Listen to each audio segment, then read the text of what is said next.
Magandang araw, ako po si Albert, operator ng SM City dito sa Cebu branch. Nagamit po ito noong August 31 to September 6, 2025, 7 days na may total na 43 meters.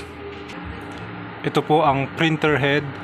Ang huling palit po nito ay noong February 14, 2025. Ito naman po ang cupping na may 90% good condition pa po. Head cleaning. Punasan ng wiper after head clean.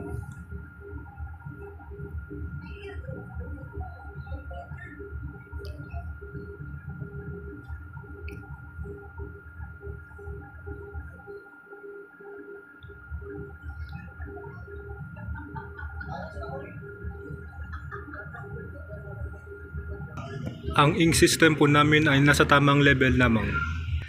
Ang waste tank ay huling nalinis noong 3 weeks ago. Ito naman po ang ABR at ito po ang ground wire. Ito naman po ang aming stocks.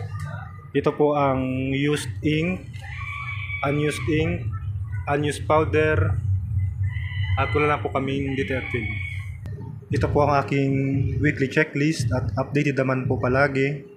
Ito naman po ang aking daily output mula August 31 hanggang September 6.